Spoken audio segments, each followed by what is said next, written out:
أعوذ بالله من الشيطان الرجيم أو كالذي مر على قرية وهي خاوية على عروشها قال أنى يحيي هذه الله بعد موتها فأماته الله 100 عام ثم بعثه قال كم لبثت قال لبثت يوما أو بعض يوم قال بل لبثت 100 عام فانظر إلى طعامك وشرابك لم يتسنه وانظر إلى حمارك ولنجعلك آية للناس وانظر إلى العظام كيف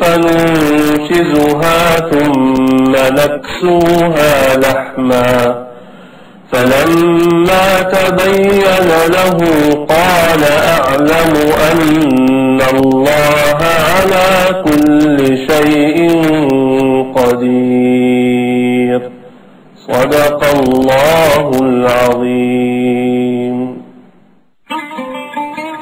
Bismillahirrahmanirrahim. Assalamualaikum warahmatullahi wabarakatuh.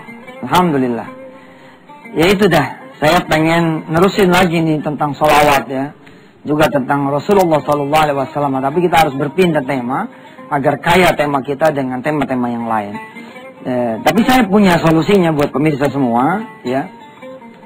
Solusinya adalah narsis sedikit nih ya. Saudara follow Twitter saya Yusuf_Mansur. Lalu saudara intip Facebook saya Ustadz Yusuf Mansur. Saudara kemudian juga rajin-rajin mengklik www.yusufmansur.com. Saudara kemudian menjadi agen buku, agen DVD. Nanti kita kemudian bersama-sama membuat off-air ya, dalam bentuk seminar, bentuk taklim, bentuk tausiah, atau yang sedang kita rencanakan jalan-jalan, sambil kemudian membahas apa yang belum dibahas di Wisata Hati Antv. Yang belum dibahas banyak nih, diantaranya apa? Kiamat. Kan dulu janji tuh saya mau ngasih materi tentang kiamat kan. Tapi setelah dipikir-pikir lagi, ini sudahlah, nanti ajalah pembahasan tentang kiamat. Saya mohon maaf karenanya. Terus apalagi macam-macam salawat. Ada salawat Ibrahimiyah, ada salawat Imam Syafi'i, ada salawat Kamilah atau salawat Nariyah, ada salawat Fatih, ada salawat Tibbil Qulub, ada salawat Badar, banyak lagi salawat. Nah, ini macam-macam salawat belum kita bahas. Sebab kalau kita bahas ini macam-macam salawat, satu salawat 1 hari. Ini 1 bulan ini udah urusan salawat itu. Karenanya menurut saya sudahlah, ini nanti kita selenggarakan dengan cara-cara yang sepatutnya supaya transformasi pelajaran ke pemirsa bisa bermacam-macam tema. Ya. Kita juga belum membahas misalkan tentang sunnah-sunnah itu apa saja sih gitu. Sunnah-sunnah Rasul itu apa saja sih? Kalau dibagi 2 nanti ada yang muakkad, ada yang muakkadah, ada yang kemudian yang ghair muakkadah. Ada sunnah yang teramat penting yang kalau ditinggal jadi masalah. Ada sunnah yang kategorinya ya dikerjakan, dapat pahala, nggak dikerjakan nggak ada masalah. Ya, kita kepengen kemudian selama 24 jam kita hidup, kita berbalut sunnah. Yang begini-gini pemirsa doain dah, doain supaya stamina saya dan teman-teman, rencana-rencana yang sudah disusun, ya, nyetelin DVD, misalkan nyiapin DVD gitu ya, nyiapin DVD tentang macam-macam sholawat, lalu dikirim kepada para agen, dikirim kepada para simpul wisata hati, lalu kemudian Anda semua yang kemudian menyetelkan kepada keluarga Anda, kerabat Anda, saudara-saudara Anda, insya Allah. Rajin-rajin ngikutin ini ya. Twitter @Yusuf_Mansur, Facebook Ustadz Yusuf Mansur, website www.yusufmansur.com, agen buku, Simpel Wisata, dan seterusnya. Info-info nanti ada di sini, termasuk info-info tentang membangun percetakan Al-Quran, sedekah sawah, dan lain-lainnya.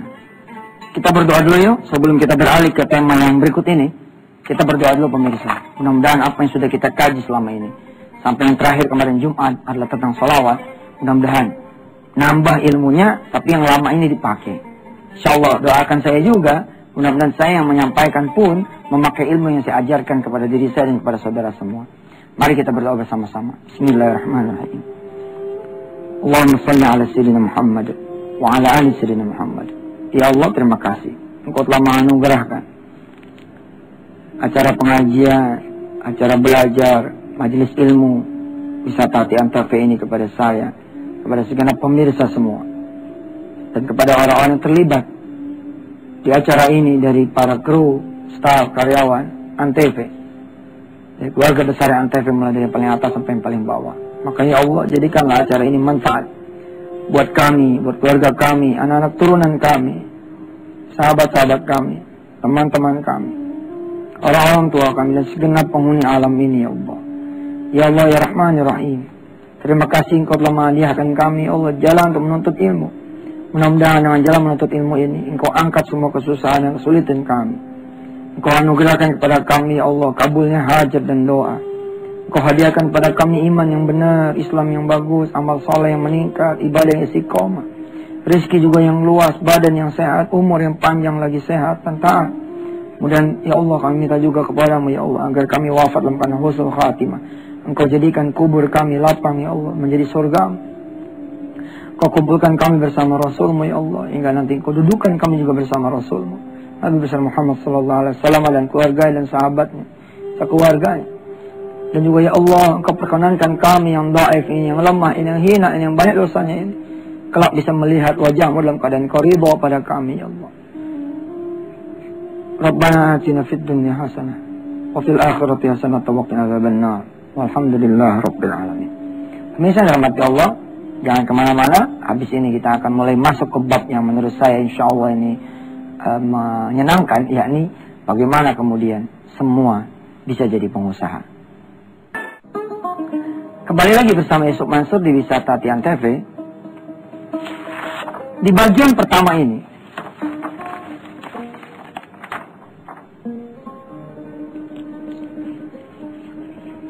di mana kita mempelajari how to be pengusaha, bagaimana menjadi pengusaha, how to become pengusaha, atau kemudian semua bisa jadi pengusaha.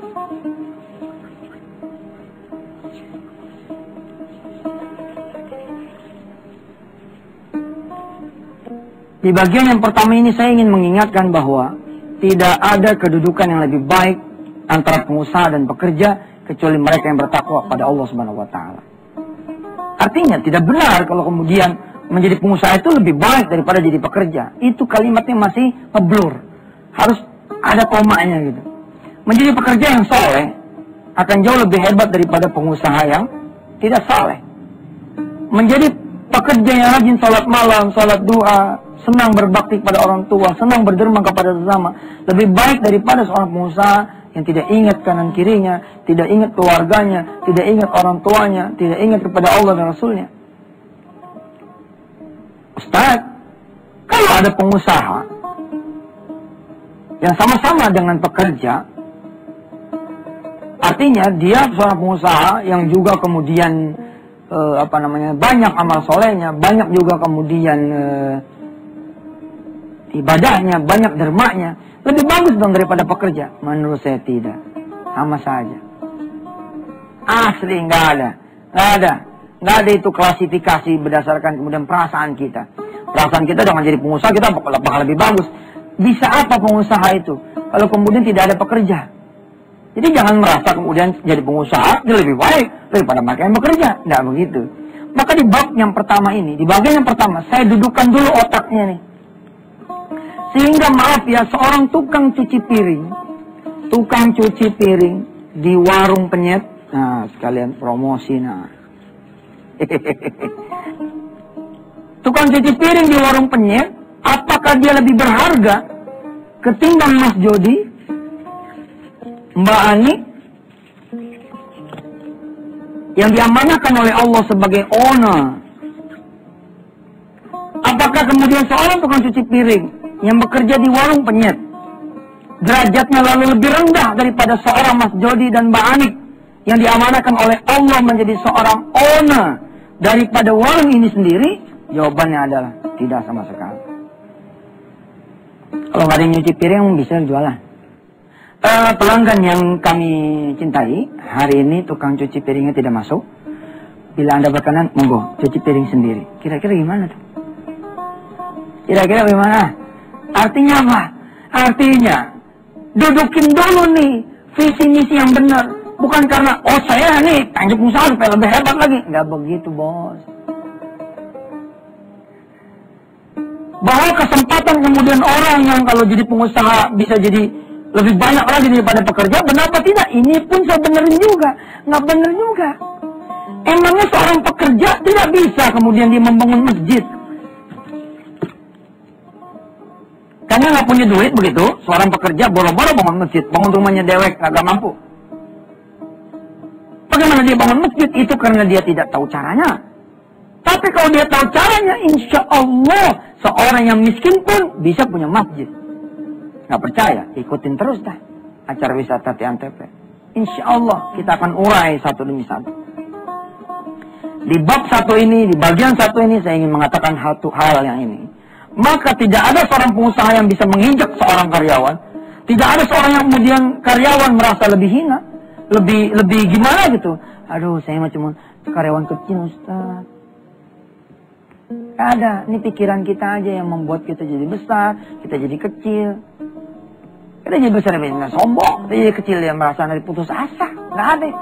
Ini dulu didudukin. Ustaz, sebagai kalimat motivasi, bagaimana? Kalau sebagai kalimat motivasi, boleh. Dorong semua teman-teman menjadi pengusaha. Insya Allah Indonesia lebih banyak lagi membutuhkan pengusaha-pengusaha.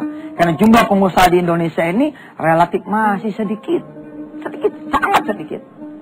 Lalu saya angkat topi dah tuh buat teman-teman. Ya, kayak Mas Ipo, Mas Mono. Ya, teman-teman yang kemudian mendorong lahirnya pengusaha-pengusaha. Insya Allah kita sama-sama. Tapi izinkan saya kemudian di bagian satu ini benerin dulu. Supaya kemudian orang tidak gegap gempita meninggalkan dunia pekerjaan, beralih kepada dunia pengusaha, sementara hatinya tidak disiapkan. Saya termasuk yang tidak setuju gitu. Umpama begini, kenapa ente mau berhenti dari kerjaan? Oh, saya sudah ada usaha dikit. Saya juga sudah punya tabungan dikit. Lihat yang dia andelin, usaha sama tabungan. Nanti ini jadi Tuhan. Jadi Tuhan.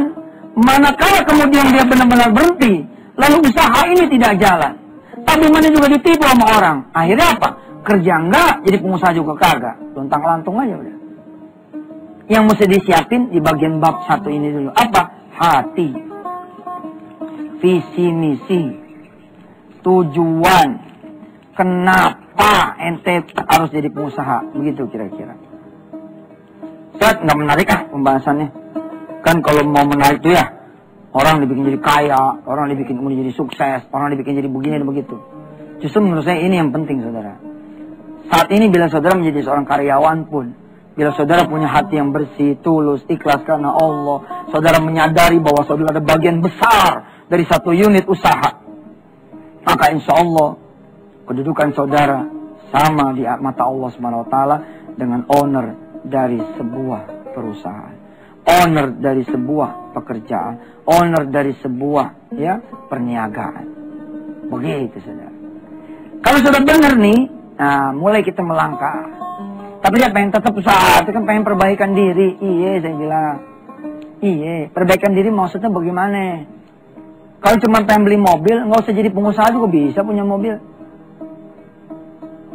Bagaimana caranya? Ya udah kita lewatin dulu nih yang mau lewatnya. Ntar kita belajar bagaimana seorang pekerja bisa kemudian yang memiliki mobil tanpa perlu menunggu jadi pengusaha. Bismillahirrahmanirrahim. Pemirsa, Rasulullah bersabda, khairukum atau khairun nas anfa'uhum linnas.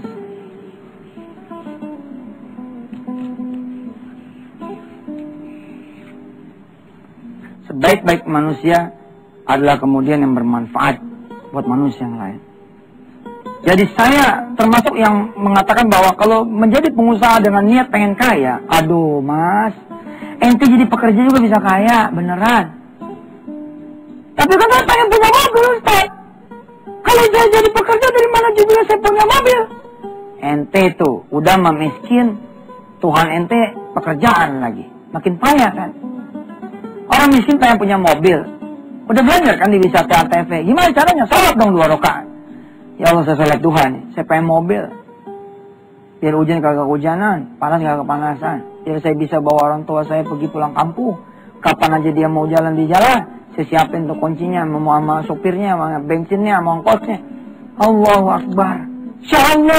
Insya Allah tiba mobil, seorang mau Allah kasih. Pengen rumah.